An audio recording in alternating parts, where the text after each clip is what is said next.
ಇವತ್ತು ಬಹಳಷ್ಟು ವಿಚಾರಗಳು ಸ್ಪೆಕ್ಯುಲೇಷನ್ ಮೇಲೆ ನಡೀತಾ ಇದ್ದಾವೆ.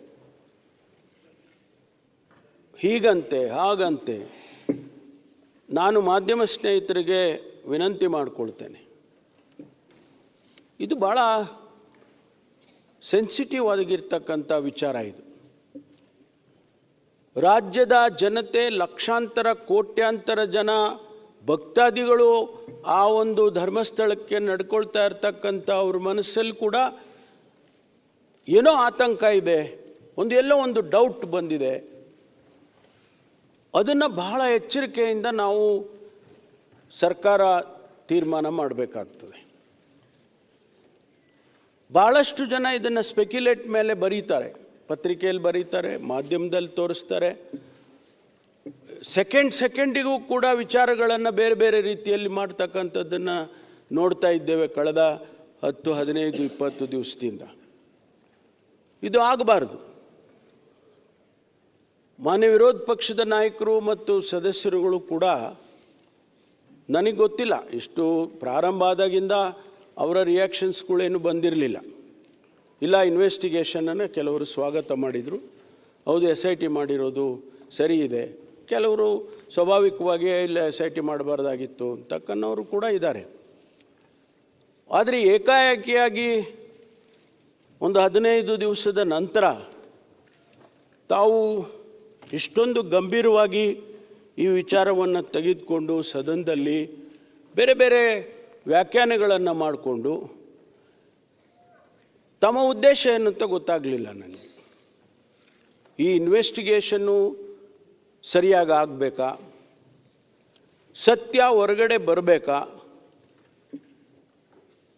ಹಾಗೇ ಇದೆ ಅಂಥೇಳಿ ಯಾರೂ ಹೇಳೋಕ್ಕಾಗೋದಿಲ್ಲ, ಆಗಿಲ್ಲ ಅಂತಲೂ ಯಾರೂ ಹೇಳೋಕ್ಕಾಗೋದಿಲ್ಲ.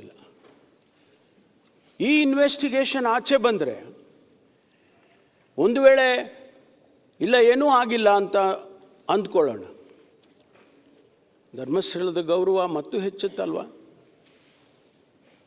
ಲಕ್ಷಾಂತರ ಕೋಟ್ಯಾಂತರ ಭಕ್ತಾದಿಗಳಿಗೆ ಇರುವಂಥ ನಂಬಿಕೆ ಇನ್ನೂ ಹೆಚ್ಚಾಗ್ತದಲ್ವ? ಆದರೆ ಒಂದು ವೇಳೆ ಆಗಿದೆ ಅಂತ ಆದರೆ, ಸತ್ಯ ಹೊರಗಡೆ ಬಂತು, ಹೌದಪ್ಪ ಈ ರೀತಿ ಆಗಬಾರ್ದಾಗಿತ್ತು, ಇದು ಆಗಿದೆ, ಯಾರು ಸಂತ್ರಸ್ತರಿದ್ದಾರೆ, ಯಾರಿಗೆ ಆ ಕುಟುಂಬದವರಿಗೆ ನ್ಯಾಯ ಸಿಗ್ತದೆ ಅನ್ನೋದಾದರೂ ಆಗುತ್ತಲ್ವ? ಆದರೆ ಇದಕ್ಕೆ ನಾವು ರಾಜಕೀಯವನ್ನು ಬೆರೆಸೋದಾಗಲಿ, ಧರ್ಮದ ಹೆಸರಿನಲ್ಲಿ ಆದರೂ ಕೂಡ ಇದನ್ನು ನಾವು ಹೆಚ್ಚು ಮಾಡ್ತಕ್ಕಂಥದ್ದಾಗಲಿ, ಇದು ಆಗಬಾರ್ದು ಅಂಥೇಳಿ ನಾನು ನನ್ನ ಅಭಿಪ್ರಾಯವನ್ನು ಹೇಳೋದಕ್ಕೆ ಬಯಸ್ತೇನೆ. ನಾವು ನ್ಯಾಯಕ್ಕೆ ಬಿಡೋಣ, leave it to the law of the land. ಬರಲಿ ಆಚೆಗೆ, ಸತ್ಯ ಬರಲಿ. ಆ ಸತ್ಯ ಆಚೆ ಬಂದಾಗ ನೀವಾಗಲಿ ನಾವಾಗಲಿ ಅದನ್ನು ಒಪ್ಕೋಬೇಕಾಗ್ತದಲ್ಲ, ಧರ್ಮಸ್ಥಳದವರು ಕೂಡ ಒಪ್ಕೋಬೇಕಾಗ್ತದಲ್ಲ, ಜನಸಮುದಾಯ ಒಪ್ಕೋಬೇಕಾಗ್ತದಲ್ಲ. ಅದಕ್ಕಾಗಿ ನಾವು ಇವತ್ತು ಬೇರೆ ಬೇರೆ ಅರ್ಥೈಸೋದು ಇದು ಸರಿ ಕಾಣಿಸೋದಿಲ್ಲ ಅಂಥೇಳಿ ನಾನು ನನ್ನ ಅಭಿಪ್ರಾಯವನ್ನು ಹೇಳೋದಕ್ಕೆ ಬಯಸ್ತೇನೆ. ಮಾನ್ಯ ಅಧ್ಯಕ್ಷರೇ, ನಾನು ಇನ್ನೂ ಹೆಚ್ಚು ಇದನ್ನು ವಿಳಂಬಿಸೋದಕ್ಕೆ ಹೋಗೋದಿಲ್ಲ. ಯಾಕೆಂದರೆ ತನಿಖೆ ನಡೀತಾ ಇರ್ತಕ್ಕಂಥ ಸಂದರ್ಭದಲ್ಲಿ ನಾವು ಏನು ಹೇಳೋಕ್ಕೂ ಆಗೋದಿಲ್ಲ. ತನಿಖೆಯಿಂದ ಅವರು ಇಂಟರಿಮ್ ವರದಿ ಕೇಳಿದರು, ಆ ಇಂಟರಿಮ್ ವರದಿನೂ ಕೂಡ ನಮಗೇನು ಬಂದಿಲ್ಲ. ಒಂದು ವೇಳೆ ಇಂಟರಿಮ್ ವರದಿ ಬಂದಿದ್ದರೆ ಆ ಮಾಹಿತಿಗಳನ್ನು ಕೂಡ ನಾನು ಕೊಡೋನಿದೆ.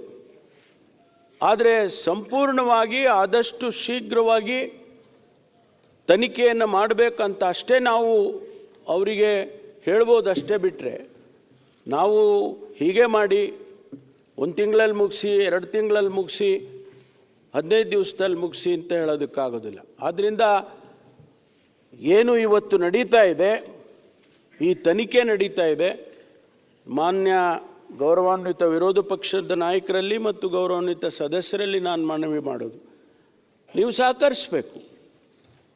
ಯಾರನ್ನು ರಕ್ಷಣೆ ಮಾಡೋದಾಗಲಿ ಯಾರನ್ನು ದೂಷಣೆ ಮಾಡೋದಾಗಲಿ ಸರ್ಕಾರ ಮಾಡೋದಿಲ್ಲ. ನಮ್ಗೆ ಅದರ ಅಗತ್ಯನೂ ಇಲ್ಲ. ನಮಗೆ ಏನು ಇವತ್ತು ಅಷ್ಟು ದೊಡ್ಡ ಸಂಸ್ಥೆ ಇಡೀ ದೇಶದಲ್ಲಿ ಅದು ಸತ್ಯ ಆಚೆ ಬರಬೇಕಲ್ಲ, ಅದಕ್ಕಾಗಿ ನೀವು ಕೂಡ ಸಹಕರಿಸಬೇಕು ಅಂತೇಳಿ ಮಾನ್ಯ ವಿರೋಧ ಪಕ್ಷದವರಿಗೆ ನಾನು ವಿನಂತಿಯನ್ನು ಮಾಡಿಕೊಳ್ತೇನೆ.